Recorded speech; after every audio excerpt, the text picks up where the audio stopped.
Boa tarde, meus queridos. Estamos aqui mais uma vez para uma aula de matemática. E hoje é uma aula especial, uma aula em função da geometria. A gente vai trabalhar hoje com geometria e com análise gráfica, certo? Se vocês visualizarem aí a apostila de vocês, vocês vão ver o seguinte, ó. Deixa eu abrir aqui ela para vocês visualizarem melhor. Aqui. Pronto, aqui está a apostila de vocês. Só recordando, né? Nas aulas passadas, no início do mês, a gente viu 2 conteúdos.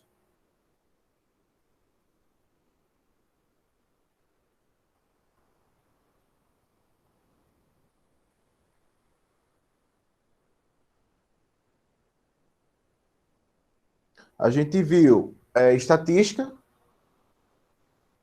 tá aí um resumo na apostila de vocês. Fizemos alguns exercícios de estatística aqui, eu passei o gabarito também lá no Classroom também. Falamos sobre porcentagem e juros. A gente fez uma simulação aqui para juros simples e juros compostos. Também eu coloquei o gabarito dessa lista aqui lá no Classroom também, para vocês acessarem depois. E hoje a gente vai partir para o mundo da geometria, certo? Então, na verdade, a aula de hoje já está tudo resumido já. A aula de hoje você tem que ler a questão, identificar qual é a figura que eu vou usar, ou qual é a forma que eu vou ter que deduzir a partir daquela figura, e vou ter que apresentar alguns detalhezinhos a respeito de cada uma delas.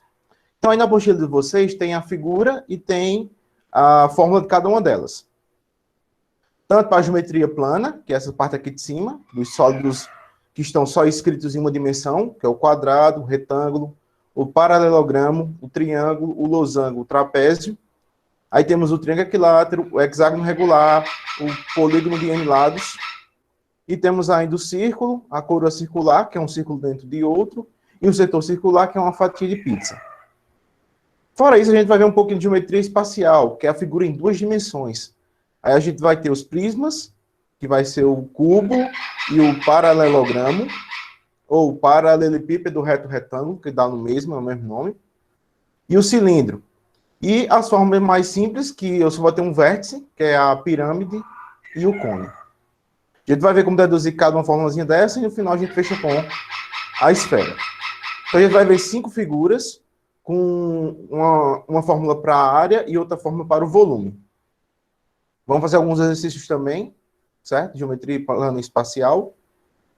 E na segunda parte da aula a gente vai falar sobre um pouco de gráficos e funções, em que você vai ter apenas algum cálculozinho pequeno, ou você olhar para o gráfico e responder a questão. Certo? Já adiantando, eu vou disponibilizar para vocês também um simulado, certo? O simulado já fiz, está aqui também, ó. Simuladozinho com 30 questões, certo? Para vocês responderem. Tá? Até a próxima aula ou até a última aula. Lembrando que a gente não vai ter a última aula mais, por motivos aí maiores, foi cancelado nossa aula do dia 31, então assim, a gente só vai ter aula agora dia 17, e dia 17 vem trazer um aulão, revisão com os principais tópicos do Enem. Então hoje a gente complementa como se fosse uma segunda aula, e na aula que vem a gente pode tirar alguma dúvida do simulado e fazer uma revisão geral, certo? Vai ser o nosso último encontro.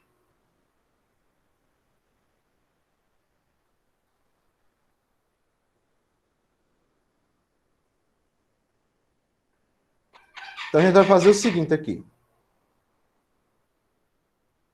Vamos começar a falar sobre geometria plana espacial. Geometria plana e geometria espacial.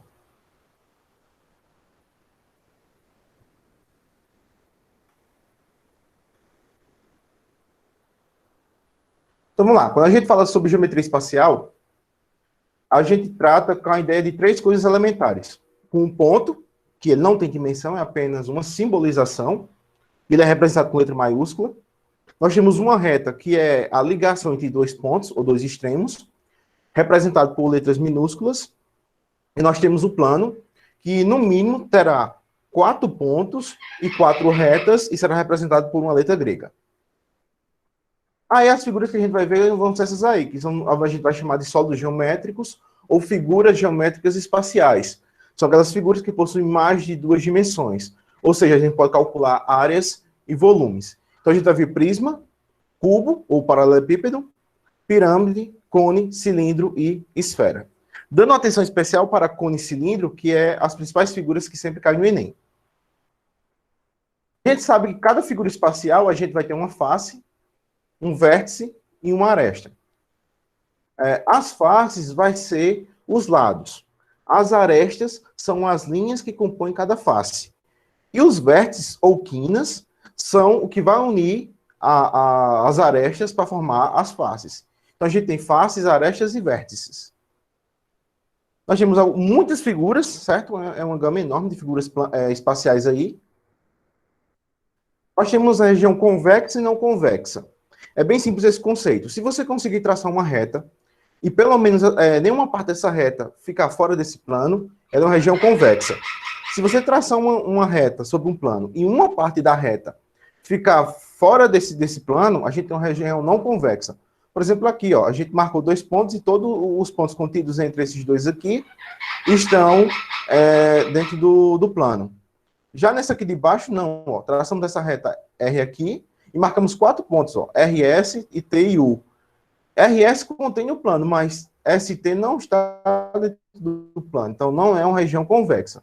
Então, o que vai criterizar se é uma região convexa ou não é você traçar uma reta. Se a reta estiver contínua, os 2 pontos ou todos os pontos que você elencou dentro da superfície, ela é uma região convexa. Se não, ela é uma região não convexa. Aí vem a ideia de poliedro convexo e poliedro regular. Poliedro convexo é quando ele tem as faces totalmente iguais, certo? Então, toda vez que um poliedro tiver faces incomuns ou faces iguais, ele é chamado de convexo. Se algum poliedro não tiver todas as faces iguais, ele é chamado não convexo. Ele é regular quando todas as faces são combinadas para o mesmo ponto. Ou seja, o exemplo do cubo aí. Não existe nenhuma face que seja diferente da primeira, ou da segunda, ou da terceira, ou da quarta, da quinta ou da sexta. Já o trapézio que a gente está vendo aí nessa segunda parte aqui, a gente vê que a gente só tem uma base em cima, né? Uma base embaixo, mas elas são diferentes. Aqui a gente tem uma base menor e aqui embaixo a gente tem uma base maior. E as bases laterais aqui, que também pode virar base, se você virar e deitar o sólido, também vai influenciar nele. Mas, sobre dúvidas, a gente trata como uma superfície irregular, porque nenhum lado é igual aos demais. E a gente tem algumas superfícies que são convexas e irregulares ao mesmo tempo. A gente vai ter o tetraedro, que é uma pirâmide que tem quatro faces, certo? O octaedro, que tem 8 faces, o icosaedro, que tem 10, o cubo, que tem 6, e o dodecaedro, que tem 12, certo? Então, a gente vai ter esses 5 sólidos espaciais que são convexos e irregulares ao mesmo tempo. E a gente tem a seguinte relação, ó, que é a relação de Euler, que vértice menos aresta mais face é igual a 2. Então, se eu pegar o número de vértices de um sólido, subtrair o número de arestas que ele tem, mais o número de faces, isso tem que ser igual a 2. Se não for igual a 2, essa subtração com essa soma, a gente não tem uma relação espacial, certo? É uma relação irregular. E aqui embaixo, ó, tem a quantidade, ó, de arestas que cada um tem, dos 5 que eu falei, ó. Vai ter o número de arestas para vocês verem aqui, o número de quinas ou vértices e o número de faces, ó. Tetraedro tem 4 faces, hexaedro tem 6, o octaedro tem 8, o dodecaedro tem 12 e o icosaedro tem 20. Certo? Então, se você jogar na formulazinha, a gente consegue achar qualquer uma dessas aí em função das outras duas. Se eu não tiver o vértice, mas tiver o número de arestas e faces, beleza. Se eu não tiver o número de arestas, mas tiver o número de vértices e faces, também eu consigo achar o número de arestas. E se eu não tiver nem vértices nem arestas, eu consigo achar o número de faces em função das outras duas. E agora a gente vai ver os sólidos geométricos. Então vamos lá. Para ficar mais simples a classificação, eu agrupei em 3 categorias. Os sólidos que não afinam em cima, os sólidos que afinam em cima e os circulares. É só você se lembrar da siglazinha NAC. NAC para a direita e NAC descendo. Ó. NAC, não afinam em cima. AC, afinam em cima. E C, é os circulares. Os que não afinam em cima são aqueles que têm sempre 2 bases, certo? Os que afinam em cima é aquele que só tem uma base embaixo e tem como se fosse um bico em cima. Já de cara, você já pode perceber que existe apenas 2 que têm essa característica, que é a pirâmide e o cone. E o circular é aquele que não afina em nenhum canto, que é justamente a minha esfera. Certo? Então, a primeira coisa que a gente vai fazer é identificar o que é um prisma. Geralmente, quando se trata de prisma, a gente tem que olhar duas características importantes. Eles vão ter duas bases, certo? Essas bases são perpendiculares, ou seja, uma em cima da outra, e as faces laterais são retângulos ou quadrados. Se você viu alguma coisa, alguma figura aberta, e você vê que as faces laterais são retangulares ou quadradas, a gente vai ter justamente um prisma. Aqui, a gente tem um prisma reto. Aqui, ó, você vê que a face lateral aqui é um retângulo, ó, comprido. Podia ser também um quadrado.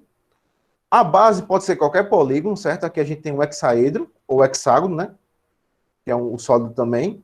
E aqui o prisma oblíquo, que ele é inclinado. Ou seja, pode ser reto, perpendicular, ou inclinado fazendo algum ângulo com a superfície. Já aqui a gente tem a mesma figura aqui, ó, ela fechadinha, aqui na esquerda, e ela aqui aberta. E você percebe o seguinte, como é que eu identifico que essa figura aqui da esquerda é um prisma? Aí eu lembro que eu falei duas características. Eu tenho que ver se tem duas faces, certo? Um em cima e outro embaixo. E se as faces laterais são quadradas ou retangulares. Aí eu vejo isso aqui, ó. Eu abro aqui no meio e deixo ele planificado. Aí eu vejo, ó, que tem duas coisas nos extremos, ó. Se essa figurinha aqui for igual a essa, e a gente tiver justamente, ó, que eu tenho um lado aqui, outro lado aqui, e outro lado aqui, ó, e elas complementam, eu sei que isso aqui são bases. E essas bases já me dá a ideia que é um prisma. E as faces laterais aqui, ó, vão ser retângulos, ó. Justamente o que eu acabei de comentar. Então, se existem duas bases e as faces laterais são retangulares ou quadradas, ele é um prisma. Então, aí a gente tem os sólidos que não afinam em cima. Aí a gente tem o cubo, o paralelepípedo, que é essa aqui, ó, a caixa de sapato, qualquer prisma, certo? Esse aqui é um prisma de base triangular. O nome da base é em função do desenho que ela tem, certo? Então, a gente pode classificar o seguinte, ó. Esse cubo, ele tem mais de 3 nomenclaturas. Ele tem o nome de cubo, ele tem o nome de hexaedro, hexaedro regular e prisma de base quadrada. Então, a gente tem 4 nomenclaturas para uma mesma figura, certo? Todas elas são a mesma coisa. E aqui a gente tem um cilindro, ó. O cilindro ele tem duas bases, só que tem um detalhe. O cilindro não tem base poligonal. Aqui a base ela é circular. E aqui embaixo também.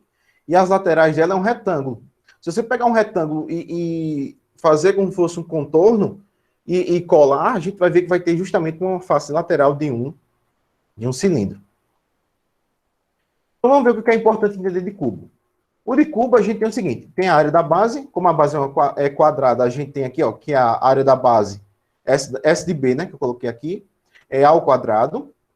A área lateral, S de L, é 4 vezes A ao quadrado, porque o cubo, ela tem 4 faces laterais, ó.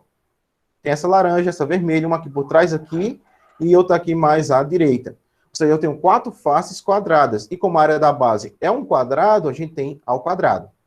E a área total, ó, a gente vai somar as 4 e com a área da base. Porém, como a gente vai ter duas bases, eu tenho que fazer 2 vezes a área da base, ó. Por isso que aqui fica 6, ó. Eu tenho 4 aqui, mais 2 vezes isso aqui, ó, que é a área da base. Então vai ficar 6. E o volume é sempre A ao cubo. Por quê? Como ele tem 2 dimensões, vai ser a área da base, que é um quadrado, então vai ficar A ao quadrado vezes a altura. Como ele tem todos os lados iguais, ó, então vai ser A vezes A vezes A. O paralelepípedo, a gente tem uma coisa muito semelhante. A base vai ser sempre um paralelogramo ou um retângulo grande. E qualquer face pode ser uma base. Essa é a característica geral do paralelepípedo, certo? Então, a gente vai ter 2 a 2. A gente vai ter 2 faces em comuns com as demais. Ó. Então, o que a gente tem que entender aqui de uma caixa de sapato ou de um paralelepípedo reto-retângulo? Que ele vai ter 3 faces, ó. Ele tem essa face aqui que eu chamei de A, que é a face vermelha. Ele tem essa face aqui laranja, que é a face B, ó. E essa face aqui que eu chamei de C, que é justamente aqui está aqui embaixo. Aqui está em cima aqui a mesma coisa. A gente chama aqui ela de base 2, certo? Então a gente tem base 1, base 2 e a lateral. Então aqui a gente vai entender o seguinte, que a gente vai ter essa base laranja igual a uma laranja aqui atrás. essa base amarela aqui de cima igual a base amarela aqui de baixo, e a base aqui da esquerda, vermelha, é igual a essa outra base aqui que está por trás à esquerda, certo? Então, a área da base, como é um retângulo, então vai ser base vezes largura, ou base vezes altura, se for no plano. Então, vai ficar B vezes C. A área lateral, eu vou ter duas bases em comuns, ó. Só que eu vou ter 4 bases. Eu vou ter uma de lado, outra do outro, uma da frente e outra de trás. Então, aqui eu já conto mais duas, ó. Então, vai ser 2 AB, que é essa área laranja aqui, ó, e 2 AC, que é justamente a área vermelha. Então, vai ter duas bases laranja e duas bases vermelhas. Por isso que aqui está 2AB mais 2AC. E se eu juntar tudo, ó, vai ficar 2AB, que é duas faces laranja, mais 2 vezes AC, que é duas faces vermelhas, e 2 vezes BC, que é duas faces amarelas. Então, aqui é a área total, ó. Você pode calcular a área separada e depois somar todas elas. E o volume é altura vezes largura vezes comprimento. A vezes B vezes C. Porque vai ser a área da base vezes altura. E o cilindro, a gente vai ver o seguinte. Se na prova do Enem vier a característica sólido de revolução, a gente vai entender que pode ser dois tipos. Pode ser o cilindro ou o cone, que o cone também é chamado de sólido de revolução.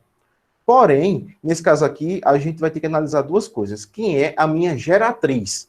A geratriz é a reta que gera a superfície lateral de um sólido, certo? A gente vai olhar aqui, ó. A gente pegar uma hastezinha, uma vareta, e colocar uma cartolina aqui, por exemplo, retangular, e começar a girar ela, a gente vai ter justamente o contorno de um cilindro, ó, que é essa figurinha aqui bonitinha, amarelo com vermelho, certo? E a geratriz é justamente a altura, ó, essa linhazinha aqui, a lateral dela, que forma a face lateral de um sólido. Então, se a geratriz ela for reta, a gente tem um cilindro. Aqui, se eu cortar o cilindro no meio, eu posso ter uma seção meridiana, certo? Que é o nome de uma metade. O que acontece? Por muitas vezes, a gente até quando quer fazer um churrasco, a gente pega um tambor, em forma de tambor, e corta esse tambor no meio, certo? Como esse tambor corta no meio, a gente fica como se fosse uma capa de uma churrasqueira. Então, a gente coloca um embaixo, para colocar o carvão, e outro em cima para não molhar o que estiver assando. Então, a gente pode usar um cilindro dessa forma, usando a seção meridiana como suporte de uma churrasqueira. É uma aplicação mais simples que a gente tem. E aqui a gente tem a área do cilindro, ó. Se eu cortar o cilindro aqui na lateral, ó, a gente vai ver que vai ter duas bases vermelhas, ó, que é a parte de cima e a parte de baixo, e a parte do meio, ó, que é justamente um retângulo. E esse retângulo vai confrontar justamente com o comprimento do meu círculo, que é justamente 2πr. E aqui, como eu sei que a geratriz G é sempre igual à altura, porque ela é reta, a gente tem que a área lateral de um cilindro é 2πr de G. Então, eu posso classificar da seguinte maneira. A área da base vai ser a área do círculo, que é πr ao quadrado, tá aqui, que vocês estão vendo aqui na primeira fórmula. A área lateral vai ser o perímetro da base vezes a altura, que é justamente a área de um retângulo, certo? Esse perímetro é justamente o comprimento. E a área total vai ser a área lateral, SDL, mais 2 vezes a área da base. Porque assim, lembre-se que qualquer sólido que não afine em cima, ele vai ter duas bases, a base de cima e a base de baixo. E o volume aqui vai ser a área da base vezes a altura. Como a base aqui é πr ao quadrado, ó, eu poderia substituir aqui, ó. Volume vai ser quem? πr ao quadrado vezes h. Certo? Então, isso aí foi os sólidos que não afinam em cima. Agora a gente vai ver os sólidos que não afinam em cima, no caso. Só que é um resumo de uma forma para generalizar todos eles. Se o sólido não afina em cima, vai ser sempre a área total. Vai ser a área lateral, certo? Que vai depender da figura. Mais 2 vezes a área da base, que também vai depender da figura. E o volume vai ser quem? A área da base vezes altura, certo? E aqui a gente tem a esfera. A esfera, ele é um sólido circular. Ele não afina em nenhum canto. Então, a esfera, ele é como se fosse assim. A gente tem 4 dimensões de uma esfera. Ou seja, a gente pode dividir ela em 4 fatias. E aqui a gente tem a área da esfera, certo? Que é πr ao quadrado. Tem aí na apostila de vocês também. E o volume, aqui eu coloquei um A, mas aqui é um V de volume, é sempre 4/3 de πr ao cubo. Lembre-se, da área por volume, o que é que eu faço? Eu vou dividir por 3, continua πr, e aqui o quadrado, porque é a área, 2 dimensões, eu passo para 3, porque é volume, que é comprimento, largura e altura. Certo? E agora a gente vai ver os sólidos que afinam em cima.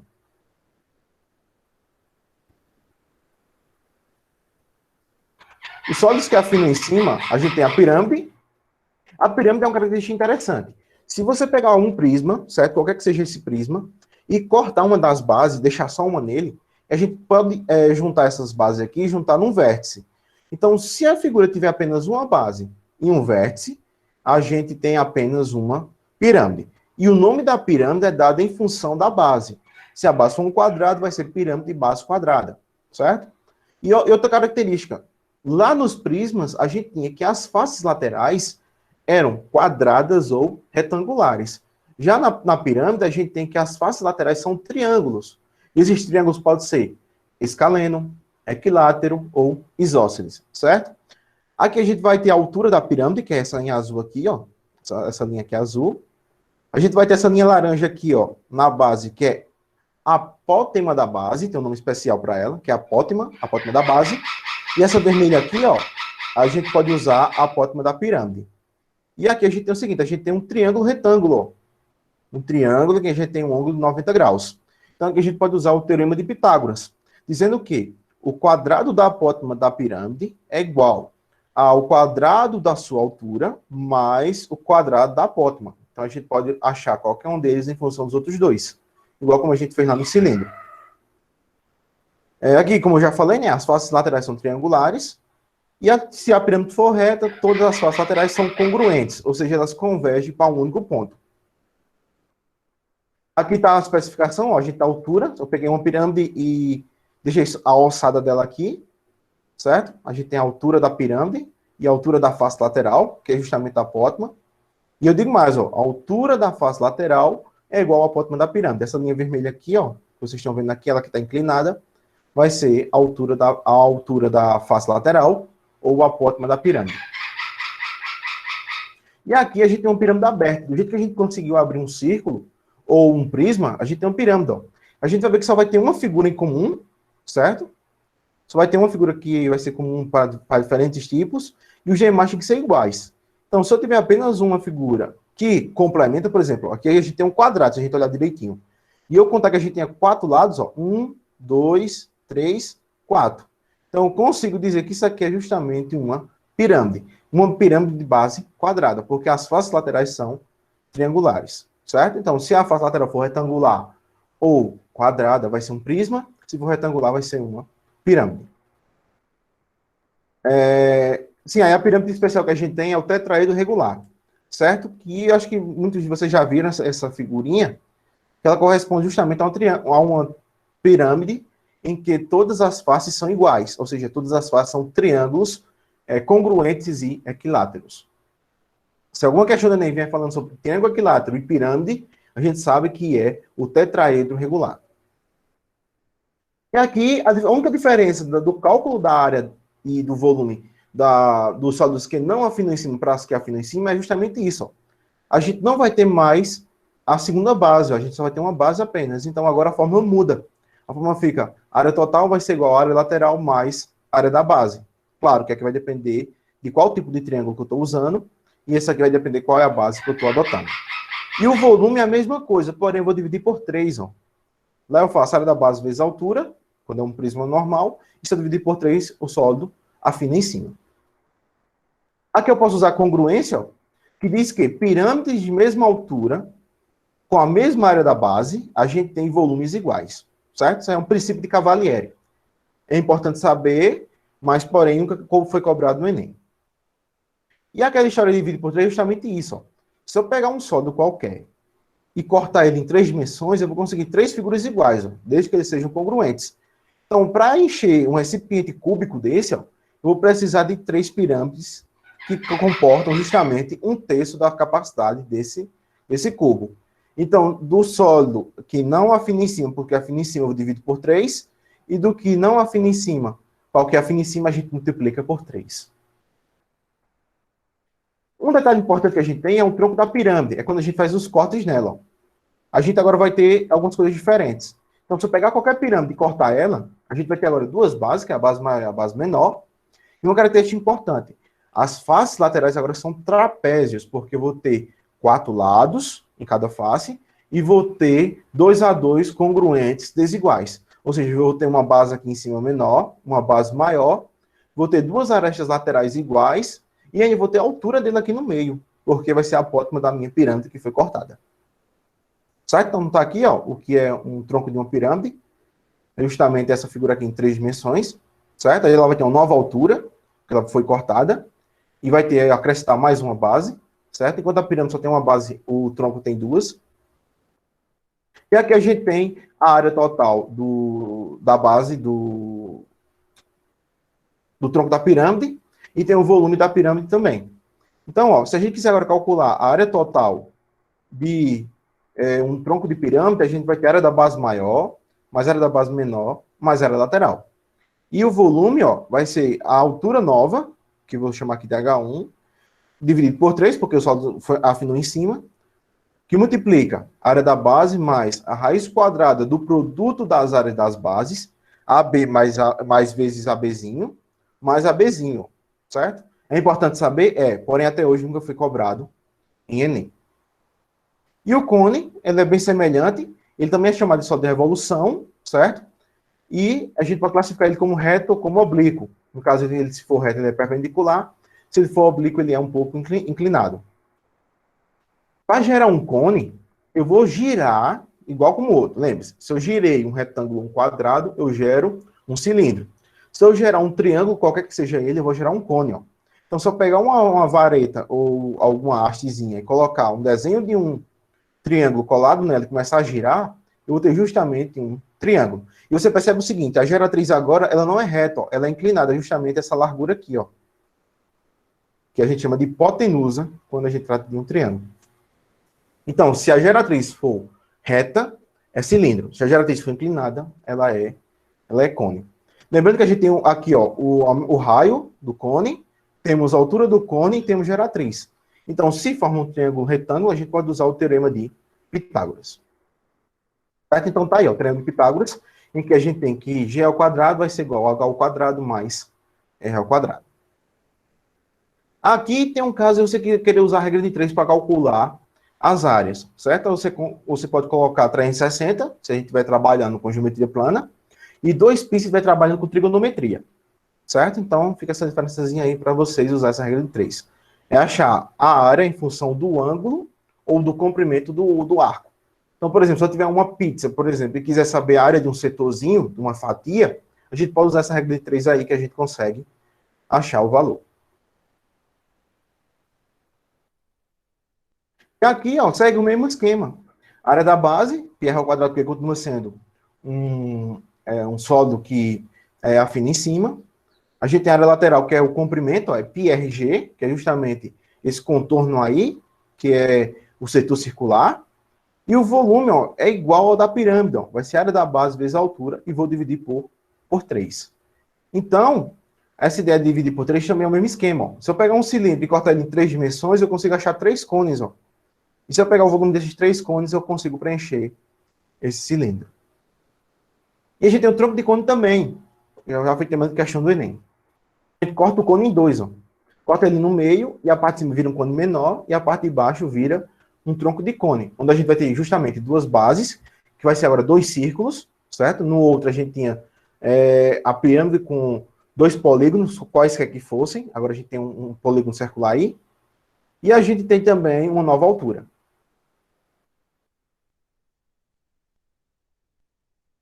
E aí, ó, a fórmula é um monstro, ó, para vocês calcularem o volume de um tronco de cone. O volume vai ser igual a πh1 sobre 3, que multiplica r ao quadrado mais r vezes r mais r ao cubo. Até hoje nunca caiu fórmula de tronco de cone. O que caiu foi para você identificar se na figura existia um tronco de cone, certo? Que está na lista de exercício.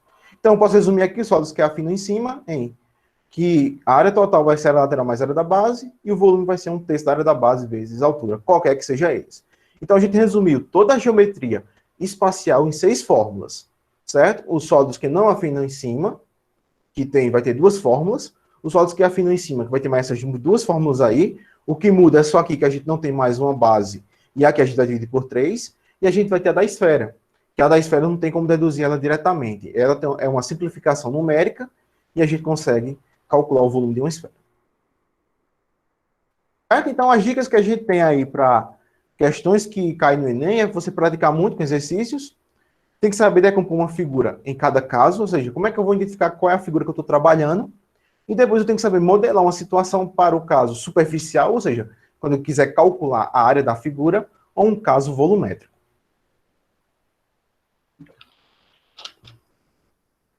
Certo? E agora a gente vai partir para a lista de exercícios. Quero que vocês peguem a lista de exercícios agora de vocês aí, para a gente começar a resolver as questões do Enem. Então vamos lá. Deixa eu ver aqui onde é que está a lista de exercício.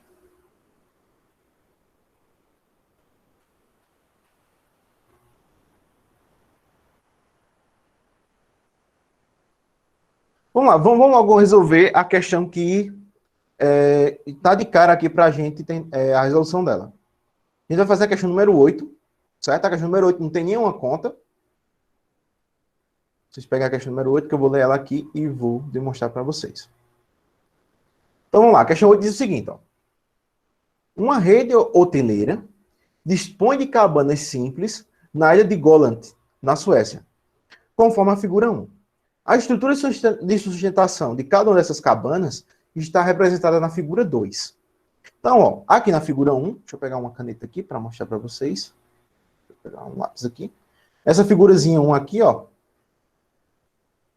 a gente tem a cabana, que eles estão falando aí, comentando no texto, e aqui a gente tem o desenho da cabana, ó. Do lado direito eu tenho o desenho da cabana. Essa figurinha 2 aqui, ó, é o desenho da cabana. Aí a pergunta é, a forma geométrica da superfície cujas arestas estão representadas na figura 2 é qual? Então eu tenho que dar nome a essa figura aqui, ó. Como é que eu posso classificar essa figura? Aí você imagina o seguinte, lembre-se dos conceitos que a gente viu. Como é que a gente sabe como é que eu posso classificar ela? A gente tem que olhar quantas bases essa figura tem e como são as faces laterais. Então a gente viu aqui que nessa parte aqui, ó, deixa eu mudar a cor aqui da caneta. Nós vimos o critério que a gente tinha duas especificações. A gente tinha as faces laterais. Então aqui, ó, a gente pode dizer que aqui é a entrada da cabana, certo? Essa partezinha aqui, ó, em vermelho que eu estou marcando aqui, ó. Aqui a entrada da cabana. E aqui a gente tem a saída da cabana, ó. Então, se você olhar direitinho aí, a gente tem quantas bases aí? A gente tem duas bases. Porém, a figura está deitada. Aí eu vejo o seguinte, quem são as faces laterais, ó? Essas figurinhas aqui, ó. Deixa eu tirar aqui essa aqui. E, ó, as faces laterais agora são essas aqui, ó. Eu tenho essa face aqui, ó. Eu estou pintando aqui de vermelho. Tenho essa outra aqui do lado, ó. E vou ter a de baixo. Então, eu vou ter faces o quê? Retangulares. Então, se já me garante que existe duas bases, mesmo que a figura esteja deitada, se colocada em pé, ela continua sendo a mesma figura. Eu tenho duas bases triangulares e as faces laterais são quadradas. Então, de cara, eu já tenho um prisma. Então, aqui eu posso ir na letra A, que não é um tetraedro, que aqui seria uma pirâmide. Uma pirâmide retangular não é, porque eu tenho duas bases. Tronco de uma pirâmide também não é. É um prisma. Então, ó, todos os dois são prisma. Prisma e prisma. Porém, vai ser o quê? Ele vai ser reto ou inclinado? Vai ser reto. Beleza, tá aqui. Porém, vai diferenciar agora. Vai ser um prisma quadrangular reto ou um prisma triangular reto? O nome de um prisma é dado em função da sua base. Ó. Se a base aqui vai ser um triângulo, então aqui é triangular. Então a letra certa seria a letra E de escola. Certo? Ficou claro aí? Apenas você analisando a figura tem como você identificar quem é ela.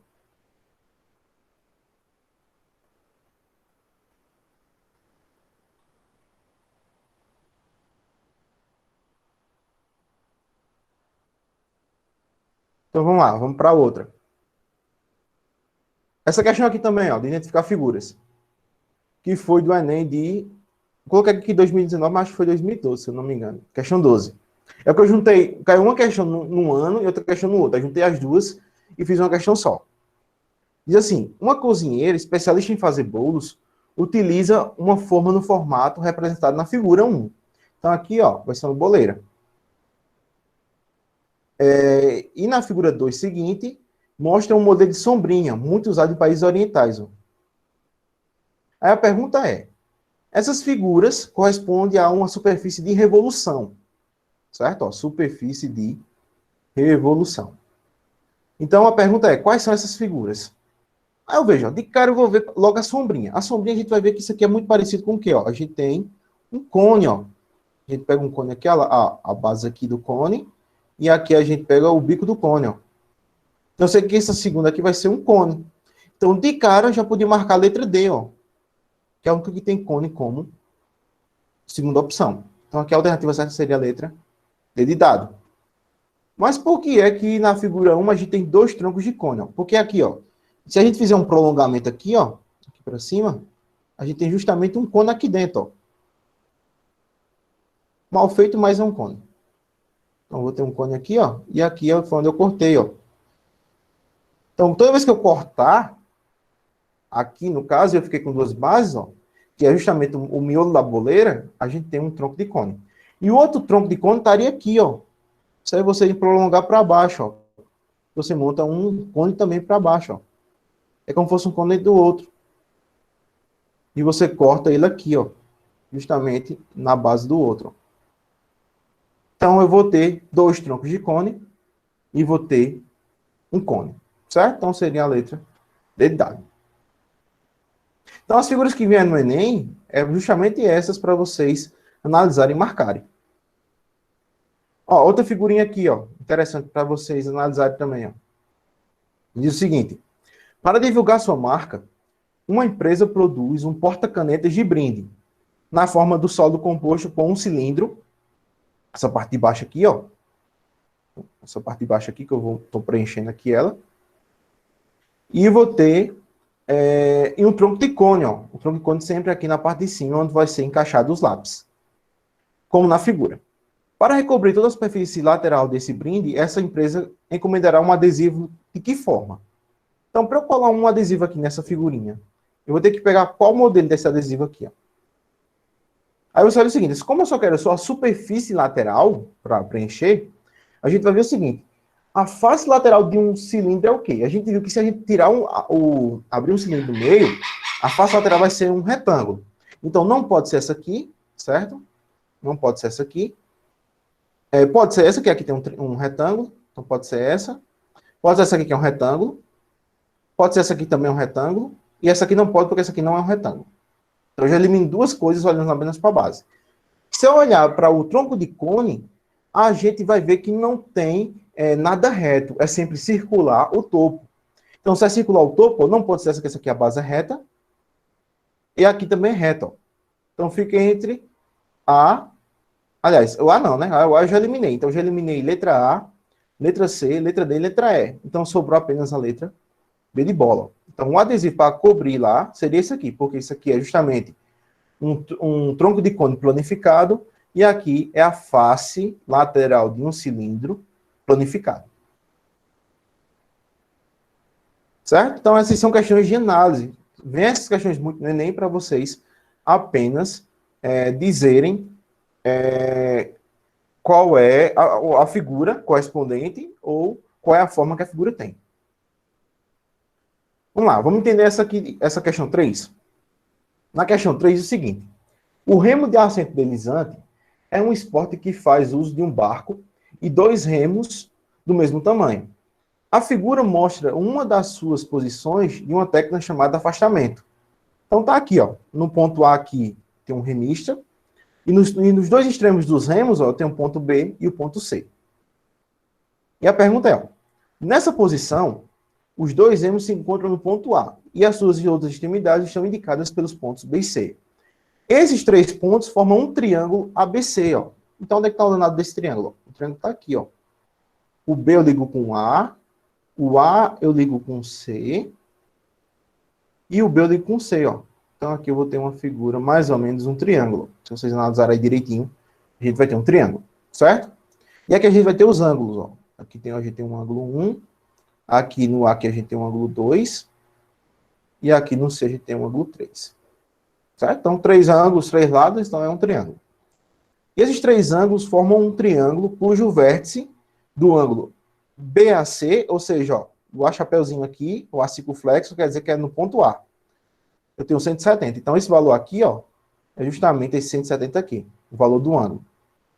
170 é o valor do ângulo.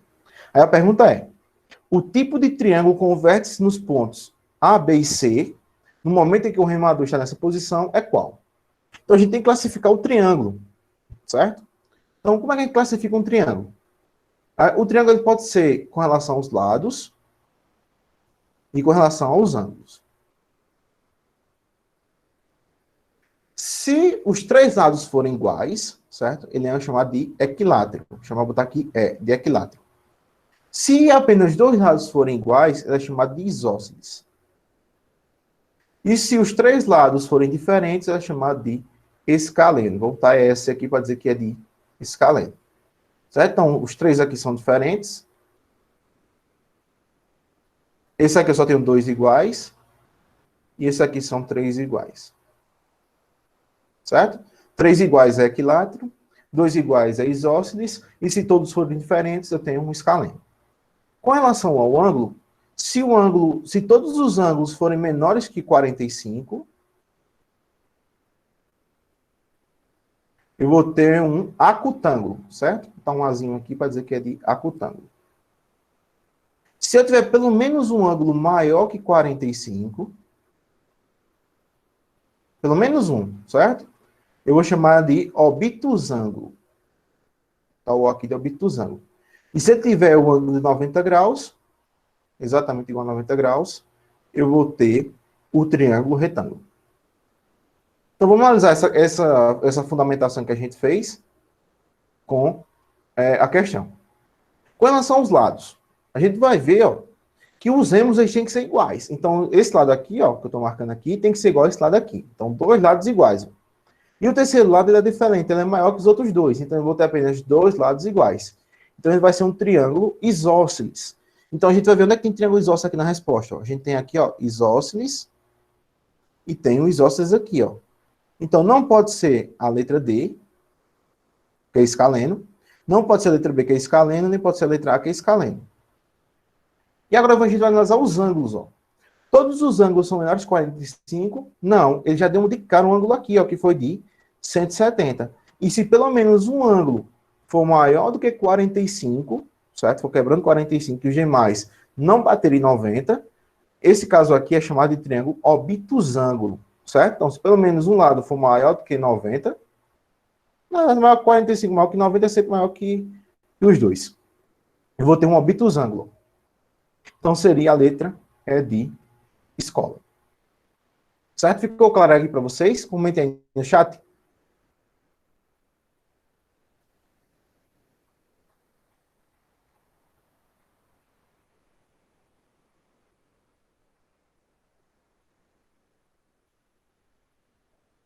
Alguma dúvida até agora?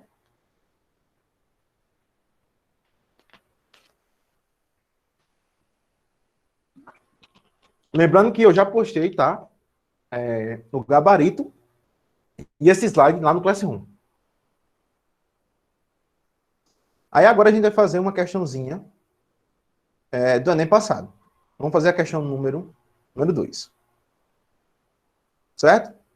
Então vocês acompanham aí que essa aqui vai ter resolução com contas. Uma administração municipal encomendou a uma prefeitura 10 placas de sinalização em seu pátio de estacionamento. Então aqui vai ser 10 placas. Ó.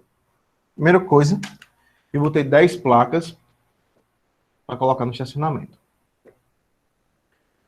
Dessas placas aí, o profissional contratado para o serviço inicial pintará o fundo de 10 placas e cobrará um valor de acordo com a área total dessas placas. O formato de cada placa, olha só, é um cilindro de diâmetro 40 centímetros de tangência e tangencia os lados de um retângulo. sendo que o comprimento total da placa é de 60 centímetros, ou seja, a altura dessa placa é de 60 centímetros, conforme ilustrado na figura. Use 3.14 como aproximação para π. A pergunta é, qual é a soma das medidas das áreas em centímetros quadrados das 10 placas? Certo? Então, a gente vai ter que resolver essa questão aí. Deixa eu finalizar aqui a exibição para vocês olharem agora para o quadro. A gente vai ter o seguinte, ó. A gente vai ter que desenhar essa placa, certo? Rabiscar ela, para a gente conseguir montar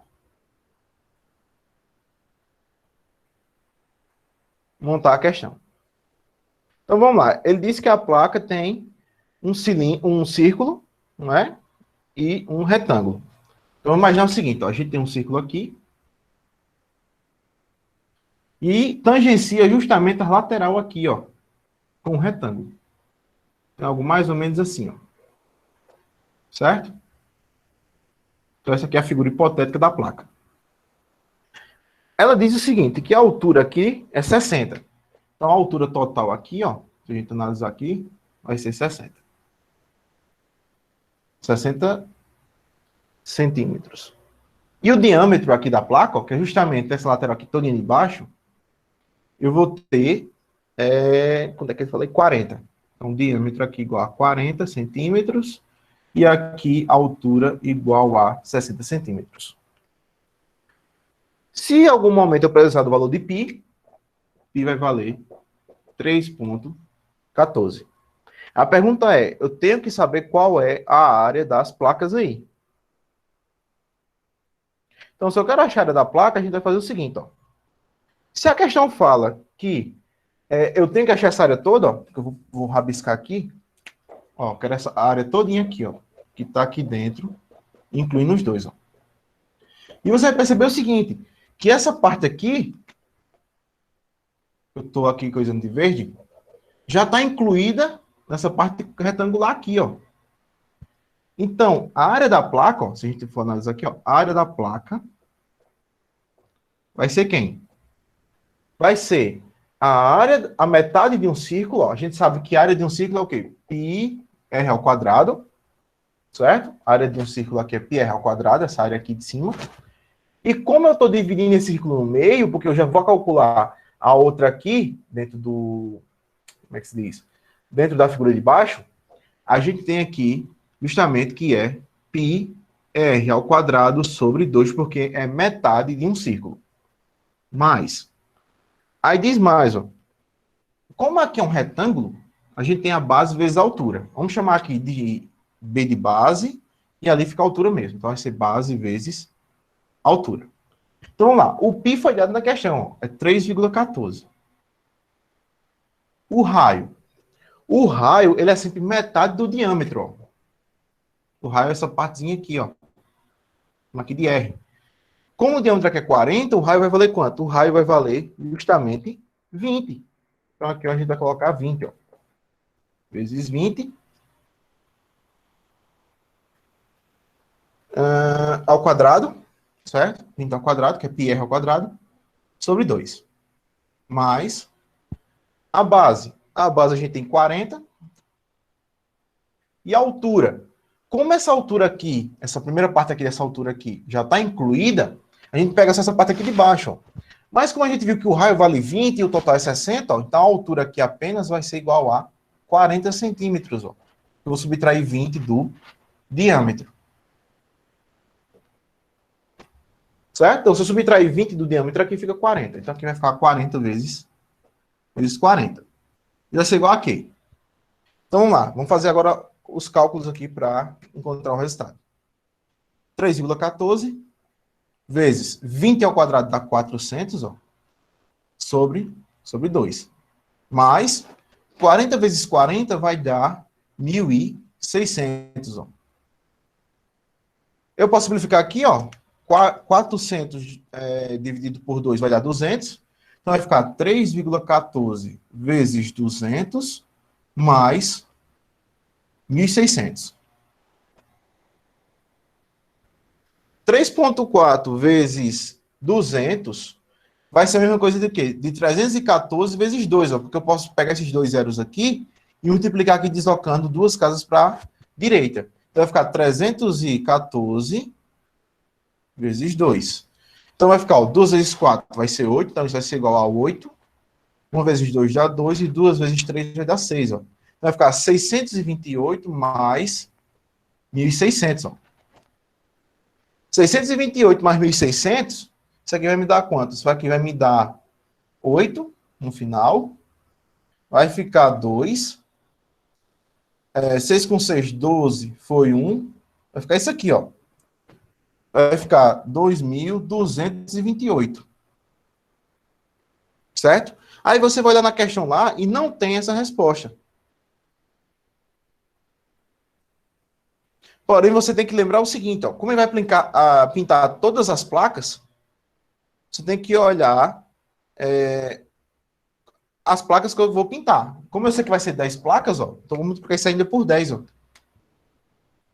Então vai ficar 22.280 centímetros quadrados no total de placas. Agora sim, eu tenho uma resposta, seria a letra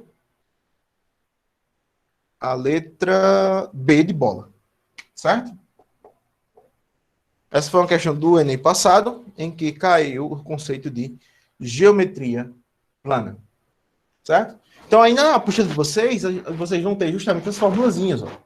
Área de um círculo, πr ao quadrado. A área de um retângulo. A área de um retângulo vai ser base vezes altura, certo? E fique atento a isso, porque geralmente eu nem quero confundir vocês, ó. Por exemplo, colocou um círculo dentro de um retângulo. Então, você observa o seguinte, para facilitar as contas, você vê que metade do círculo já está dentro do retângulo. Então, por isso que aqui eu dividi por 2, ó. Calculei só a metade que está fora. Então, πr ao quadrado sobre 2 mais a base vezes a nova altura. Como isso aqui eu já tem calculado separado, eu posso subtrair esse pedaço aqui, ó, do total. Como isso aqui é justamente correspondente ao raio da figura, e o raio aqui achei que foi 20, então eu faço 60 menos 20, ficou 40. Certo? Ficou claro aí para vocês? Comentem aí. Enquanto eu acendo aqui a luz, por favor.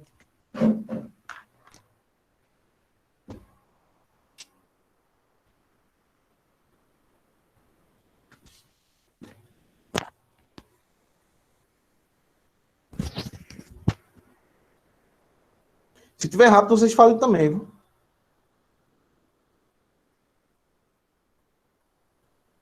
Para baixar, deixa eu baixar aqui rápido. Deixa eu ver, foi o enquadramento da câmera. Foi. Descer aqui um pouquinho. Deixa eu tirar aqui.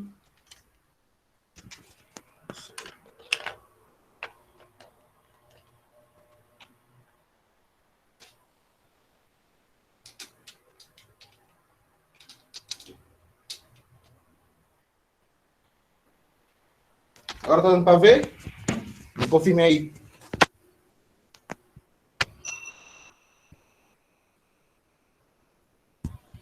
Pronto, acho que foi alguma coisa, sei lá, que desregulou ali, aí ficou em falso. Certo? Então, questões de geometria, rabisca a prova. Fica muito mais fácil.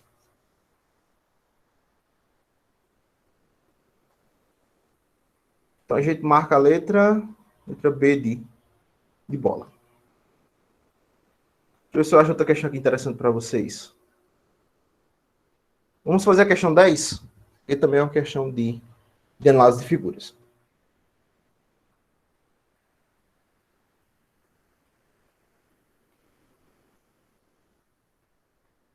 Vocês tirem um print aí, para deixar salvo. Vocês refazerem depois a questão.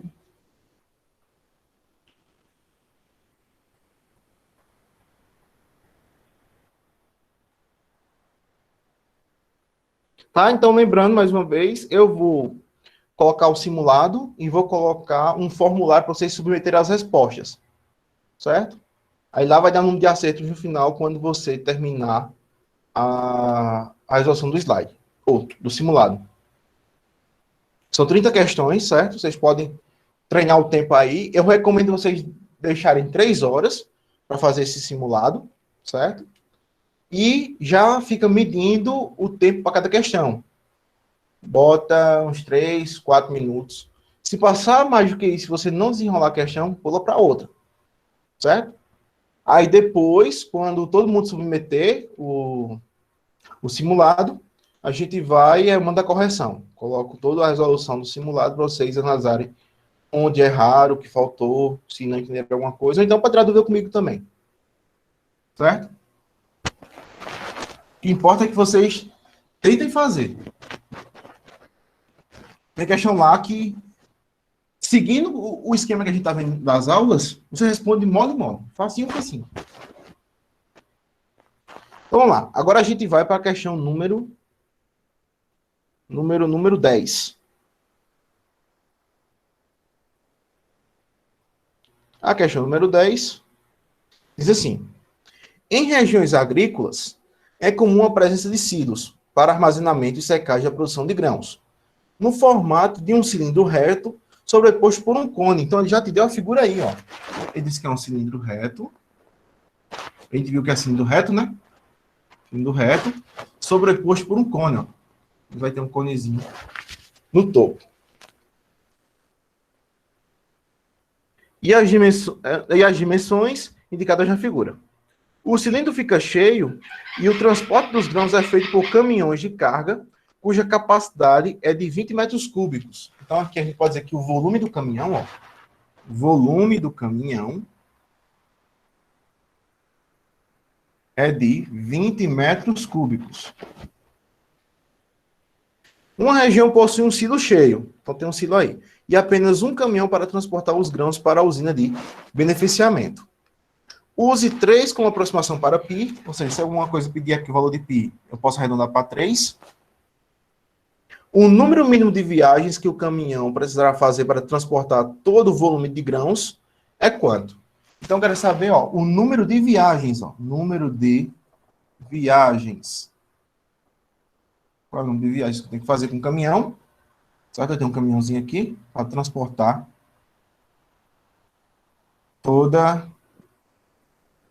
todo o coisa do silo.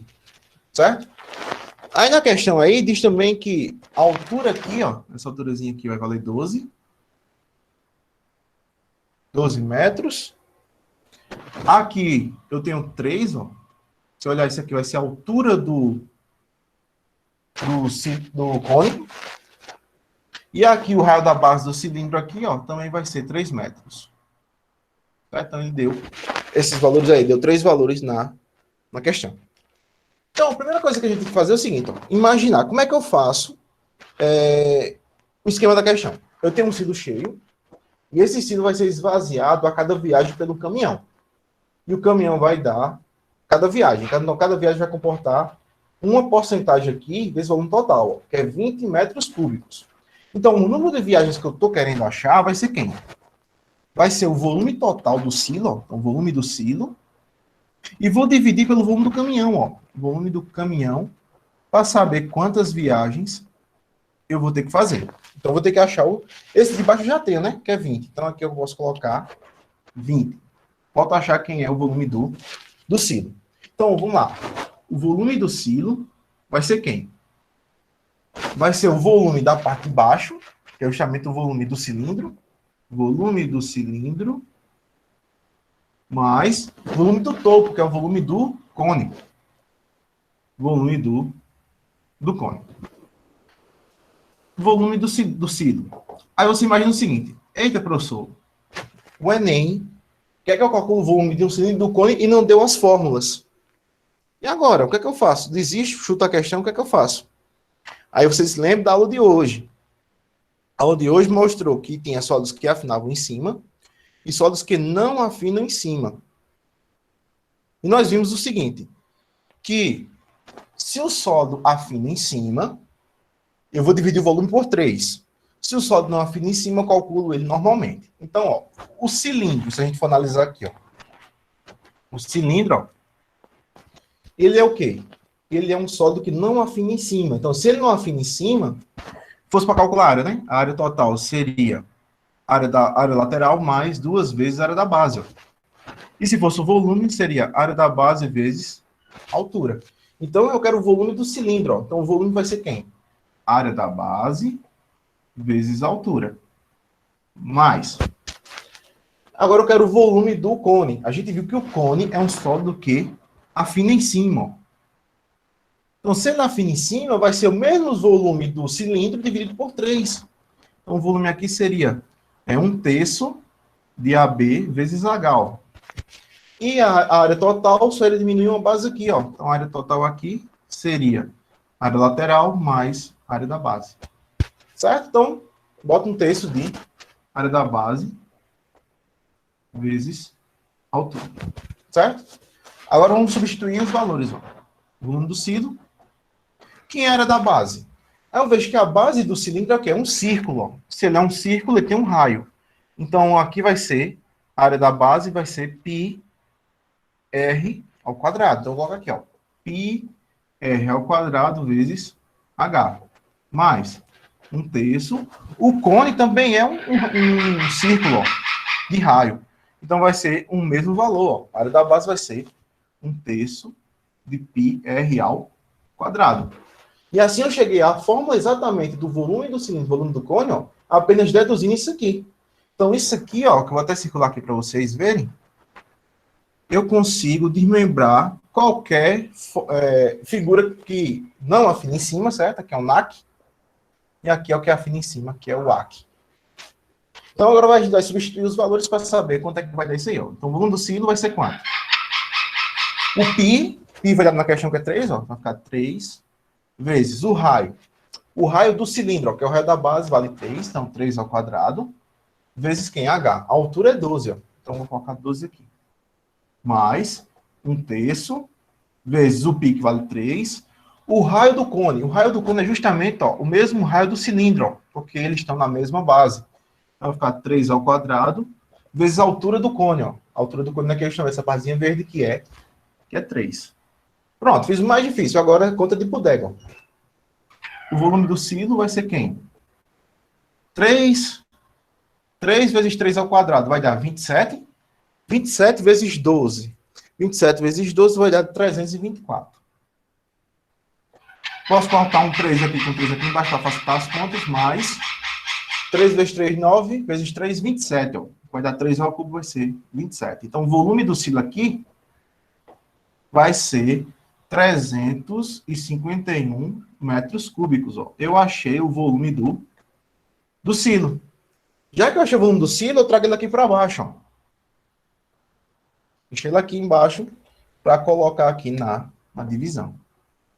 Então, vai ficar 351 dividido por 20. Ele vai ter que dividir, ó. 351 dividido por 20. 3 não dá, então vai ser 35. 35 por 20 vai dar 1. Ó. 1 vezes 20, 20 para 35 sobra 15. Bota 1. 151 por 20, o mais próximo que eu chego é 7. Porque 7 vezes 20 dá 140. Ó. 140 menos 51, isso aqui vai me dar 11. Como não tenho mais como baixar nada aqui, eu boto 0 aqui, em vírgula aqui. 110 por 20 vai dar 5. Ó. 5 vezes 20 dá 100. Menos 110 sobra 10. Ó. Bota outro 0. 100 dividido por 20 vai dar 5. Para 100, sobra nada. Então, o valor aqui vai dar 17,55. Aí você vai na questão e não tem esse valor. Aí você vai analisar. Como eu estou trabalhando com viagens, o que vai acontecer? Ele vai fazer 17 viagens e vai ter mais meio aqui para completar uma nova viagem. Então, eu posso arredondar isso aqui para 18. Ó. Então, arredondando isso aqui, a gente vai para 18 viagens, certo? Que vai ser 17 cheia, mais o 0,55 que sobrou, a gente chega em 18 viagens. Então, a gente consegue aí fechar na letra D de dado. Ficou claro? Mais essa questão aí? Tá dando para ver? Se não tiver, eu tento baixar de novo. Veja aí se tá dando. Deixa eu ver aqui. Tá dando para ver. Ficou claro essa resolução? Algum passo aqui que vocês já entenderam? Afastar.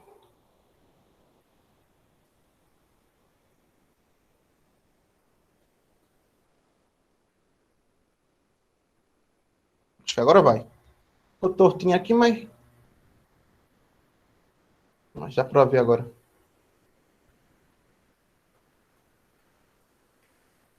Que aqui é tudo no improviso hoje.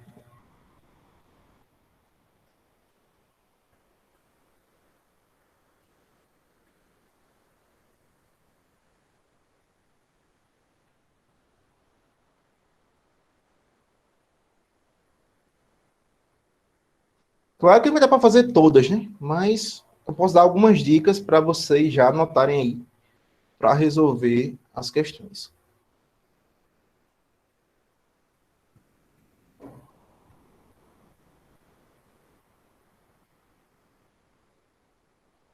Então vamos lá. As dicas da lista. Para a gente passar para a outra parte da aula de hoje. Na questão número 1, vocês vão calcular o valor de uma coroa circular, certo? Posso até fazer um comentário aqui. Tire um print aí logo para eu apagar aqui rapidamente.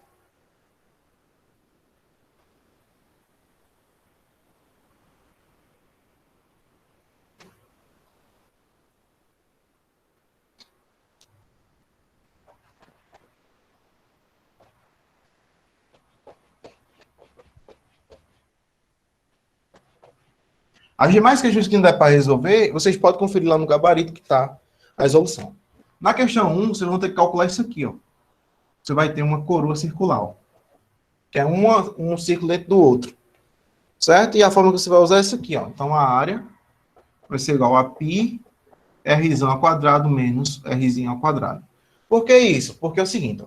Aqui, você imagina que tem dois raios, ó. Você vai ter o raio maior e tem um raio menor, r. Como eu quero a área, só essa área aqui que está por fora, ó, como fosse uma rosquinha, aí o que a gente faz? A gente faz o seguinte, ó, a gente pega que a área vai ser igual. Aí eu faço a área maior todinha, então vai ser π r ao quadrado menos, aí eu vejo a pequenininha aqui, ó, porque na hora que eu fizer a grande menos a pequenininha, eu consigo achar o valor dessa área ao redor aqui. Aí eu coloco π em evidência, ó. Coloquei π em evidência, está aqui, e o que multiplicar ele, ó, eu coloco dentro do parênteses. Então, por isso que aqui é π r menos r ao quadrado. Certo? Aí na questão diz que π você pode usar 3 e resolve aí a questão. Deixa eu ver outro comentário aqui. Na questão 5, você tem Na questão 5, você tem um trapézio, nesse estilo aqui. É para você calcular a área dele, para você resolver a questão. Aí o que é que eu faço? Como ele está deitado, aqui vai ser a base menor, aqui em cima a base maior, aqui eu tenho a altura. E a fórmula aqui vai ser quem? A área de um trapézio vai ser base maior mais base menor vezes a altura e vou dividir por 2. Ó. Você vai usar essa fórmula aí para responder a questão número 5.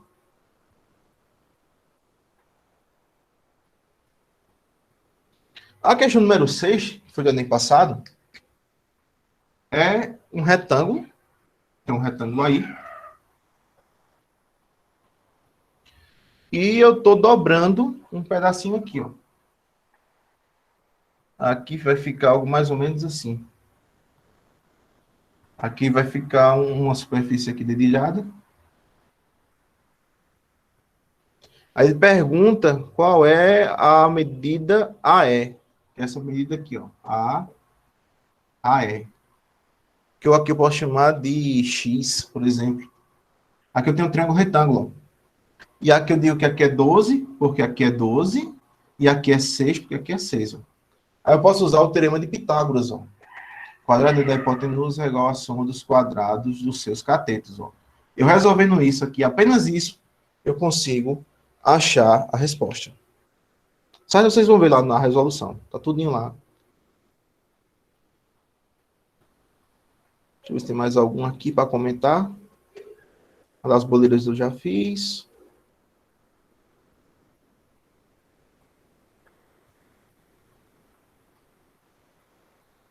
Questão 15. Questão 15.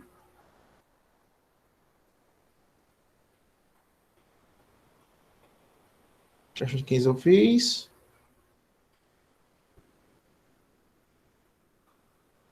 E a questão 14. A questão 14 é interessante, porque você vai ter que calcular o volume de parafina de uma vela. E essa vela está no formato de uma pirâmide. Ó. O formato é mais ou menos assim. Deixa eu ver se eu consigo reproduzir aqui. Você tem a parte de cima, aí tem as partezinhas de baixo, algo mais ou menos assim. E aqui passa uma coisa aqui no meio. Então, a ideia é o seguinte, ó, você vai ter que, o produtor lá de velas vai ter que fazer uma nova vela em formato de pirâmide. Porém, ele vai ter que remover esse topo aqui, ó. Eu vou ter que tirar esse topo. Eu excluo esse topo. E vai ficar apenas essa parte aqui de baixo. Vai ficar mais ou menos assim.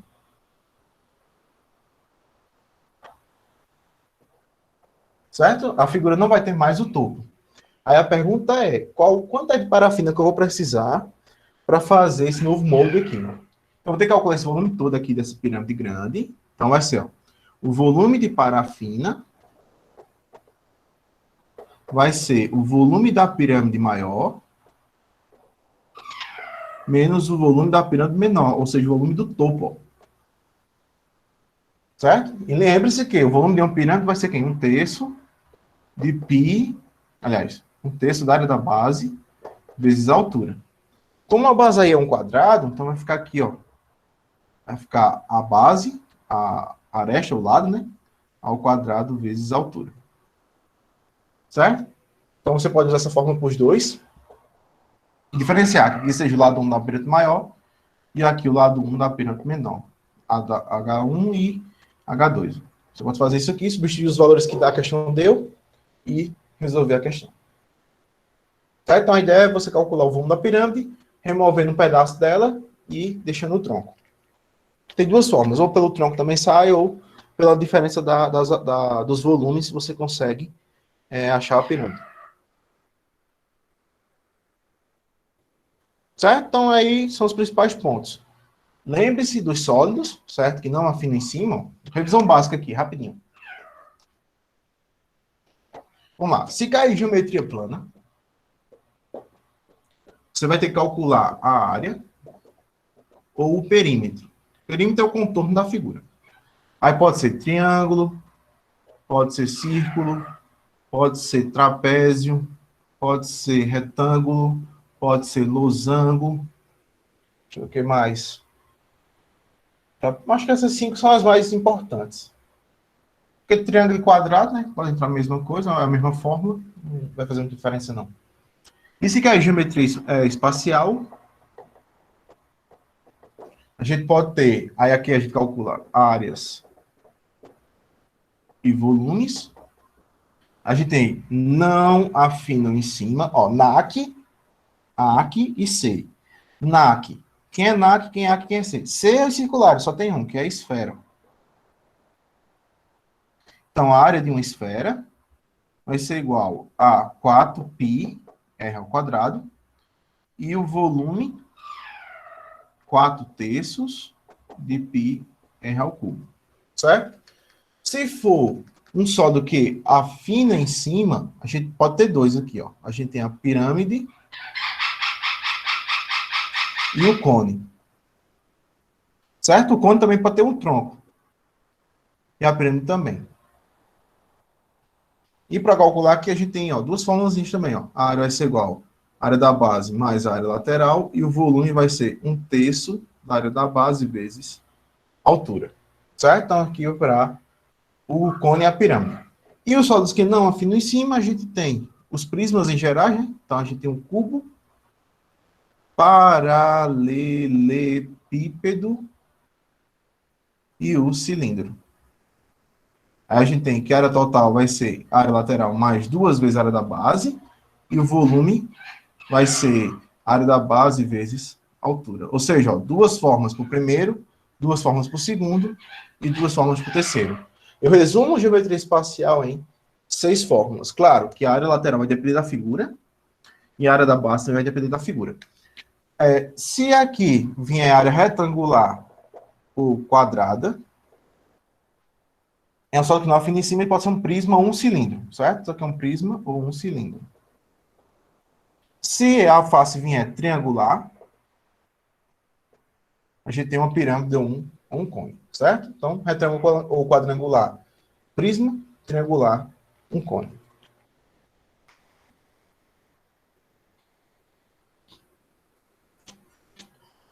E agora, a gente vai para a segunda parte da aula. A segunda parte é mais simples, por quê? É apenas um resumo, certo? Do conteúdo. O conteúdo em si se chama análise gráfica, mas não tem vamos dizer assim, um conteúdo denso propriamente dito. A questão é, você vai ter uma questão no Enem, você tem que ler todas as informações, entender ela e olhar o gráfico, fazer uma interpretação gráfica, certo? Então, se eu li a questão e interpretei o gráfico corretamente, eu posso resolver ela sem a menor dúvida possível, certo? Então, vai ter a compreensão sua e a leitura do gráfico. Então, ó, quando a gente fala em análise gráfica, a gente tem o seguinte, pontos importantes. Que tipo de gráfico a gente está analisando? A gente tem que saber que tipo de gráficos são, igual lá na estatística. Se é um gráfico de barras, se é um gráfico de linhas, se é um gráfico de colunas, se é um histograma, se é um pictograma, se é um gráfico de pizza, certo? Quais as grandezas estão representadas no gráfico? Eu tenho que saber quem está no eixo X e no eixo Y. A relação é quilômetro por velocidade. Não, a questão é combustível em litros por quilometragem. Certo? Então tem que ler quem está nos eixos e entender qual a relação entre eles dois. Temos que saber o que precisamos analisar no gráfico. O gráfico vai ser uma linha, vai ser um ponto, vai ser uma coluna. Vai ser o que a gente vai ter que analisar? A fonte do gráfico é relevante, às vezes a fonte pode revelar alguma coisa. O contexto utilizado é referente a um assunto externo. Geralmente as questões de matemática que vêm gráficos, elas relacionam, sei lá, vendas de um automóvel, por exemplo. Terremoto na escala Richter, por exemplo. Então, todo o contexto que você tem do assunto externo é trazido para a forma matemática. Sei lá, alguém foi lá encher uma piscina de água, qual é o volume dela? Entendeu? Então, são situações corriqueiras do dia a dia que é introduzida a matemática. E eu tenho que saber qual é o conteúdo que está contido para tirar as conclusões. Então, a questão vai envolver o quê? Eu vou calcular uma média a partir do gráfico, eu vou, eu vou calcular o quê, afinal? Se for dado uma tabela, eu tenho que analisar linha por linha, coluna por coluna, ou se vier apenas um conjunto de dados. Eu vou ter que organizar esses dados, então eu tenho que tirar alguma conclusão daquele conteúdo a respeito disso. Então tem que saber se está envolvendo média, moda, mediana, se está usando quantidade, frequência absoluta, frequência relativa, certo? Então tem tudo isso, tem um contexto por detrás dos panos aí. Existe algum modelo que representa o gráfico? Ou seja, a gente pode transformar o gráfico numa tabela, por exemplo, de valores. Eu posso tentar fazer outra coisa com ele, transformar num apenas em linhas. Então, tudo isso é relacionado nas gráficas. Então, a principal coisa é você ter uma lógica nos gráficos. E eles apontam o quê? Uma dimensão estatística para um fato. Ou seja, você vai dar um olhar estatístico para a respeito de um fato que ocorreu e aquele gráfico representou. Por exemplo, número de inscritos no Enem. Você pode tirar várias conclusões. As variáveis que a gente viu, a gente pode tratar informações qualitativas ou quantitativas. Ah, qual é a marca de carro mais vendida? Qual é o candidato que está na frente das pesquisas para a eleição 2020, por exemplo? E como eu falei, tem um monte de gráficos, né? A gente vai depender do que a gente quer tratar. Então, tá aí alguns exemplos de gráficos aí, ó, que a gente pode fazer uma análise gráfica em cima deles. Tabelas também, ó. Tem muitos gráficos, né? Uma quantidade imensa de gráficos. O que você imaginar de gráfico hoje existe. Então, ó, o que é importante? Você tem que ter uma certa habilidade para interpretar e concluir. Então, você tem que fazer uma leitura pessoal sua e depois uma análise dos dados ou do gráfico que está em questão. E você tenta responder ela. E aí a estatística pode te ajudar muito. Você ter conhecimento de estatística é de suma importância.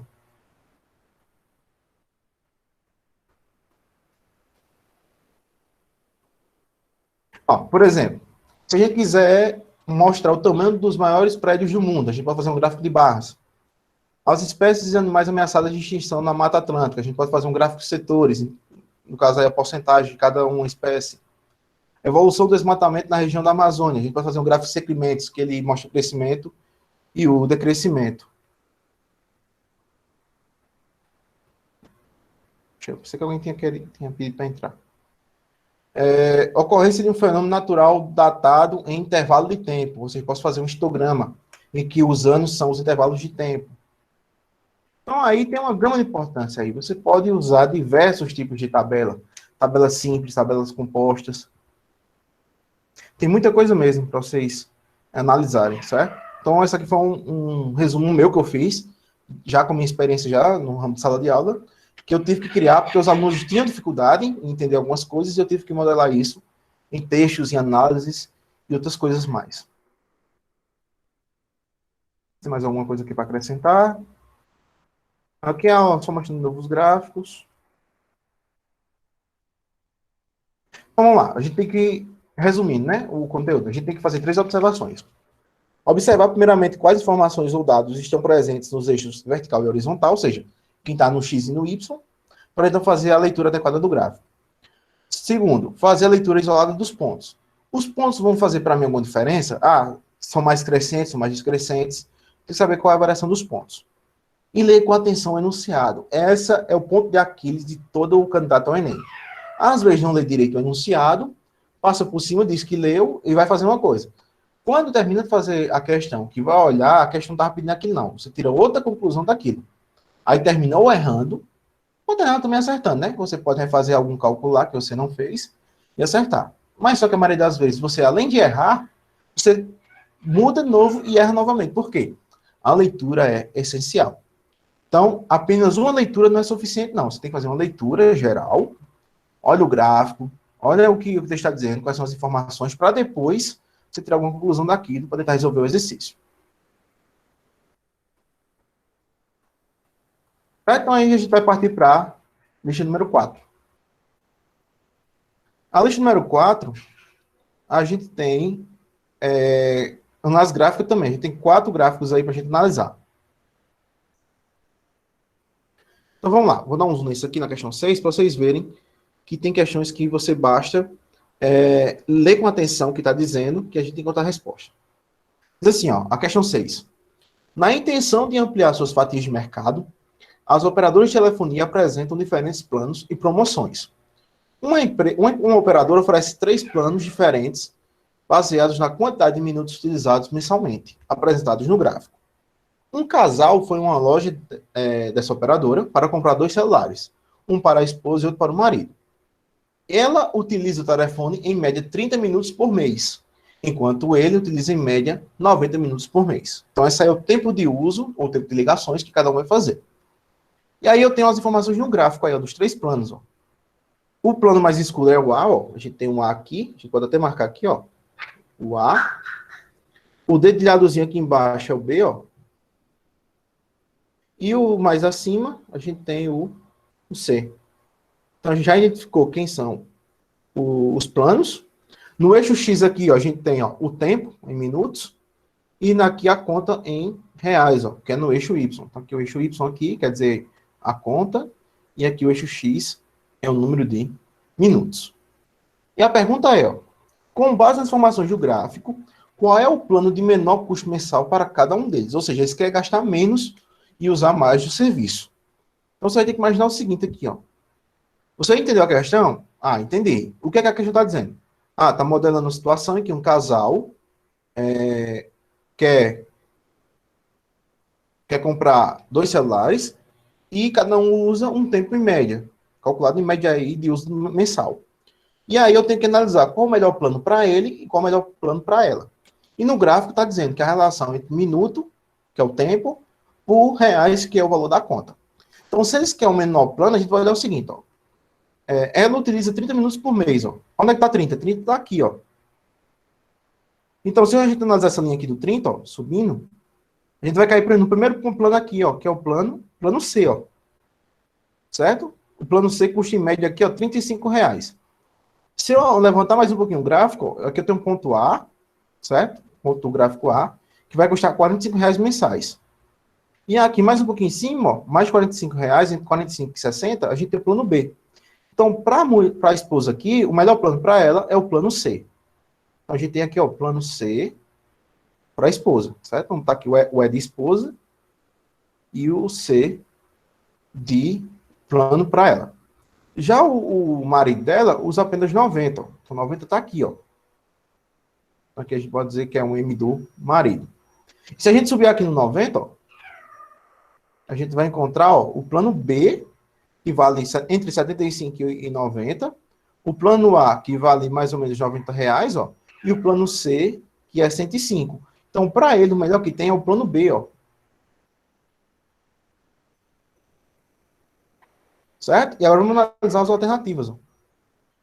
Letra A, o plano A para ambos? Não. Letra B, o plano B para ambos? Não. Letra C, o plano C para ambos? Não. Letra D, o plano B para a esposa e o C para o marido? Não, ó. Letra E, o plano C para a esposa, confere aqui, ó, esposa C, e o plano B para o marido, marido B, ó. Então a alternativa correta seria a letra C, de escola. Certo? Então aí a gente finaliza uma questão de análise gráfica.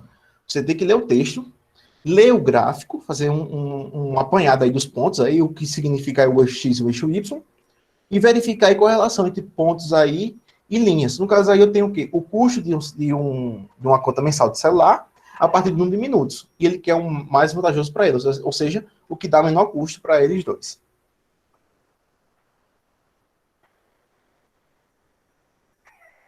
Aqui, ó, questão 5. Os exercícios físicos são recomendados para o bom funcionamento do organismo, pois aceleram o metabolismo e, em consequência, elevam o consumo de calorias. No gráfico estão registrados os valores calóricos em quilocalorias, gastos em 5 diferentes atividades físicas, em função do tempo dedicado às atividades cotadas em minutos. Então, ó, a gente está relacionando aqui ó, o gráfico de recomendação de exercícios físicos, e aqui no eixo X, ó, eu tenho um tempo em minutos, e aqui eu tenho a quantidade de quilocalorias gastas por exercício. E eu tenho aí 5 exercícios aí, ó. Então, exercício 1, 2, 3, 4 e 5. Aí a pergunta é, qual dessas atividades físicas proporciona o maior consumo de calorias por minuto? Então, o que você vai imaginar aí? Ah, eu quero correr mais e gastar mais. Só que aí a ideia não é essa, não. Ó. O gráfico está um pouquinho irregular. Não é quem está mais gastando que vai gastar mais. Ou seja, eu quero ó, maior quantidade de calorias. Então, se é maior, eu vou subir o gráfico. Ó. Vou subir no gráfico. E eu quero o quê? Por minuto. Então, se a gente subir o gráfico e diminuir o tempo, a gente vai ver o quê? Que a mais rentável aqui para a gente vai ser o quê?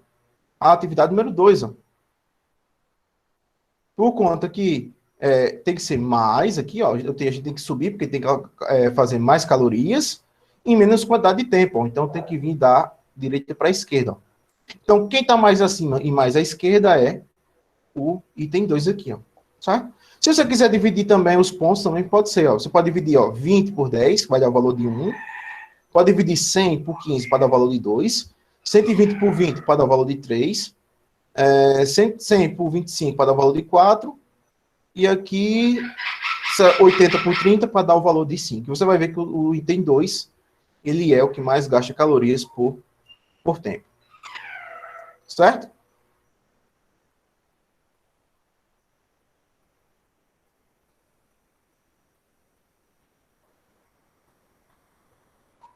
Aqui, ó, outro gráfico também que a gente pode fazer sem fazer nenhuma conta, só analisando. Ó. Nem 2018. Uma indústria automobilística está testando um novo modelo de carro. 50 litros ó, de combustível são colocados no tanque desse carro, que é dirigido em uma pista de testes até todo o combustível ser consumido. O segmento de reta no gráfico mostra o resultado desse teste, no qual a quantidade de combustível no tanque é indicada no eixo Y, no eixo vertical, e a quantidade e a distância percorrida pelo automóvel é indicada no eixo X, na horizontal. Então, ó, a gente tem um gráficozinho aqui, ó. Começa em 50, porque eu coloquei 50 litros de combustível. E você vai ver que vai diminuindo, ó. O gráfico ele é decrescente, ó. Ele vai diminuindo até chegar aqui, ó. Certo? Ele é decrescente. Então, se ele é decrescente, o que vai acontecer? O primeiro item aqui da análise do gráfico é negativo. Então, isso aqui é positivo, ó. Então, se isso aqui é positivo, eu elimino ele. E esse aqui também é positivo, ó, eu elimino ele, porque tem que ser negativo. Aí pode ser um desses três aqui, ó. Porém, eu não coloquei 500 litros, ó. Eu coloquei 50. Então, o que está negativo, você decrescente o gráfico, e a quantidade inicial de litros, que é 50, é justamente isso aqui. Então, eu marco a letra B de bola. Certo? Então, ó, a gente resolveu uma questão sem nem fazer uma conta sequer. Tem como fazer uma conta? Tem, mas não foi necessário.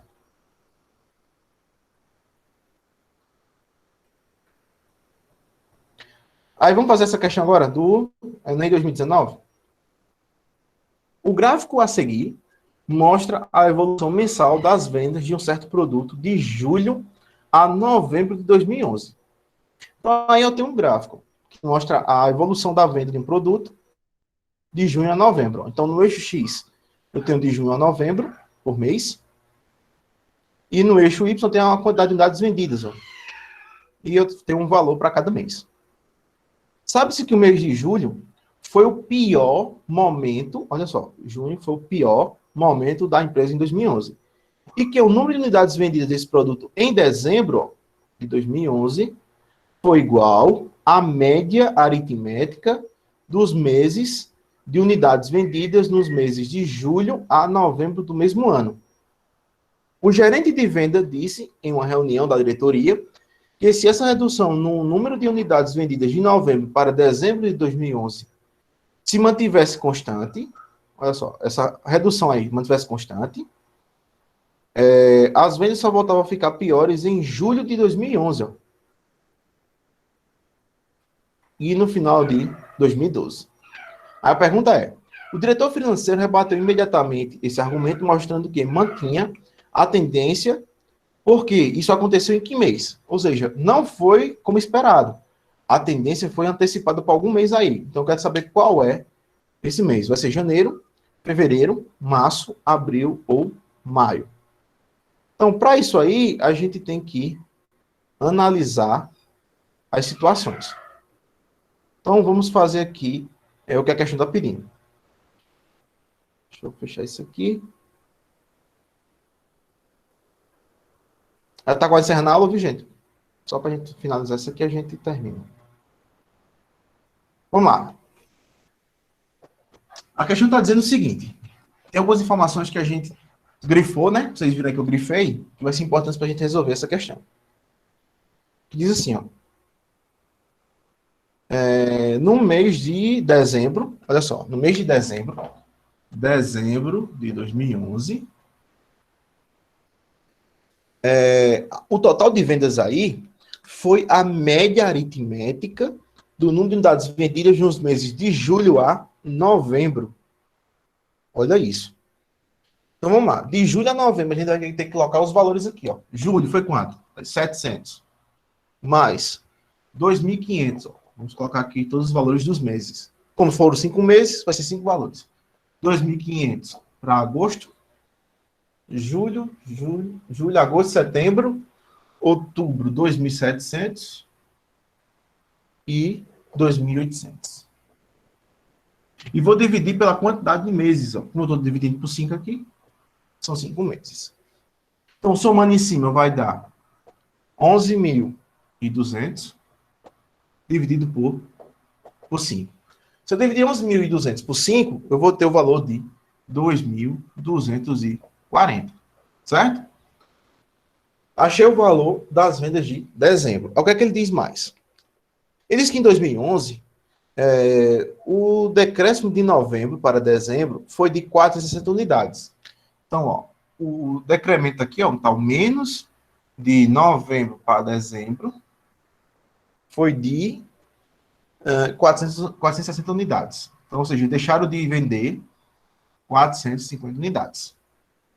Só que aí o que é que ele diz? Ele diz que se mantivesse constante, a gente tinha um mês aí em que as vendas iam ser as piores possíveis. Então, que mês foi esse? Então, a gente vai ter que numerar aqui, ó.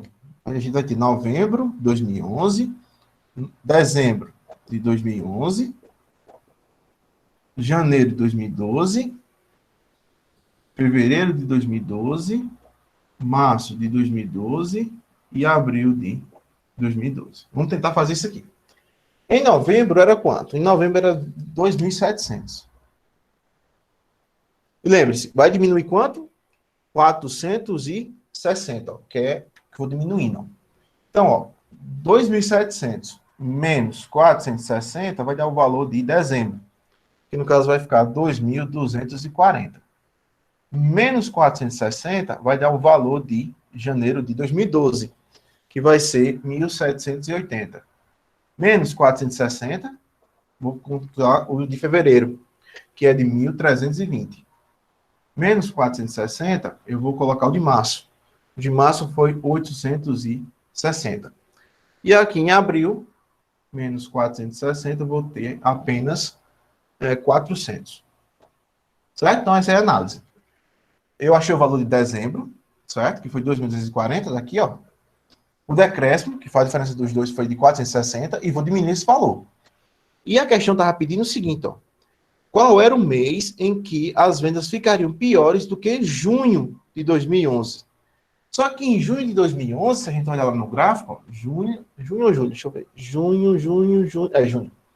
Junho de 2011, as vendas foram de 700 unidades. E ele diz que esse valor aqui seria só dado no final, lá para agosto. A pergunta é, isso é verdade ou mentira? E qual o mês que acontecia a pior venda? Aí eu vejo o seguinte, ó. Se eu olhar direitinho aí, eu vou olhar aqui, 700. Onde é que está 700? Essa linha do tempo aqui, ó. Em março estava 860. Em abril é que desceu, ó. Porque aqui passava dos 700. O rapaz falou lá que era agosto. Mas não. Foi em abril. Então a resposta aqui seria letra D, abril. Certo? Uma análise simples, em que você tem que montar direitinho aí, o passo a passo, mas que também não é difícil não, dá para vocês conseguirem resolver. Ok, gente? Alguma dúvida? Comente aí. Acho que falei demais, chega a secar a garganta agora.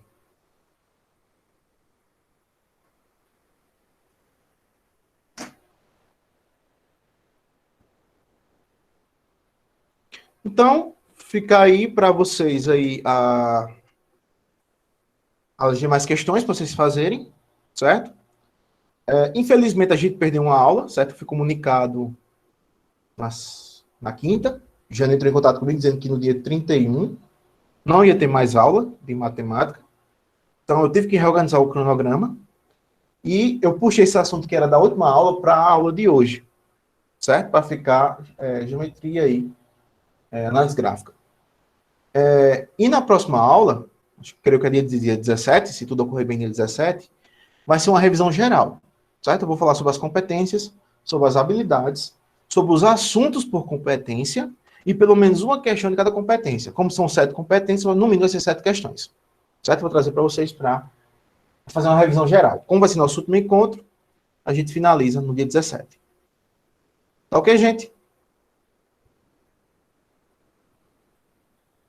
Então, se estamos conversados, bom restante de final de semana para vocês. Fiquem com Deus. Agradeço demais a presença de todos aí. E até nosso próximo encontro.